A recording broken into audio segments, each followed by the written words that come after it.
ভারতের প্রধানমন্ত্রী নরেন্দ্র মোদী পেহেলগামের অপরাধীদের কল্পনাতীত শাস্তি দেওয়ার অঙ্গীকার ঘোষণার পরই ভারত নিয়ন্ত্রিত জম্মু কাশ্মীরে শুরু হয় ক্ষমতাসীন বিজেপির বুলডোজার নীতি। সশস্ত্র গোষ্ঠীর গুলিতে ২৬ জন নিহত হওয়ার ঘটনায় কুশীলবদের ধরতে না পারলেও শুক্রবার থেকে সন্দেহভাজনদের ঘরবাড়ি ভাঙতে শুরু করেছে জম্মু কাশ্মীরের প্রশাসন।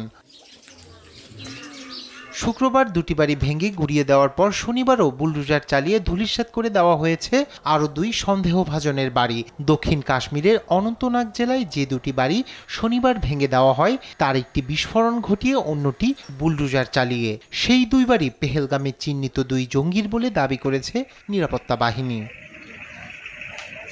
তবে একজনের দায়ভার পুরো পরিবারের ওপর চাপিয়ে এই ধ্বংসযজ্ঞ চালানোর সমালোচনা করেছেন অভিযুক্তের পরিবার। নিরাপত্তা বাহিনীর সদস্যরা এসে আমাকে প্রতিবেশীর বাড়িতে চলে যেতে বলে। আমি দেখলাম ছদ্মবেশী পোশাক পরা একজন লোক বাড়ির উপরে বোমার মতো কিছু রাখছে। এরপর চোখের সামনে বাড়িটি মাটির সঙ্গে মিশিয়ে দেওয়া হলো। আচ্ছা বলুন তো, আমাদের কি দোষ? বাড়িটির কি দোষ? আমরা তো নির্দোষ। আমার ভাই যদি কোনো অপরাধ করে থাকে সে শাস্তি আমরা কেন পাবো?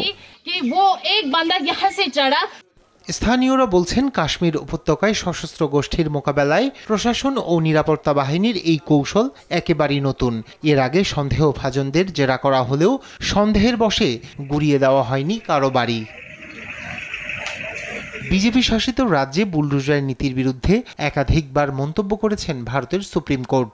কোনো ক্ষেত্রে প্রশাসনকে তীব্র ভৎসনা করা হয়েছে। তবে জম্মু কাশ্মীরে বুলডোজার নীতির বিরুদ্ধে এখন পর্যন্ত কোনো নির্দেশ দেয়নি দেশটির সর্বোচ্চ আদালত। রায়হান কবির শুভ্র, নিউজ ডেস্ক, দেশ টিভি।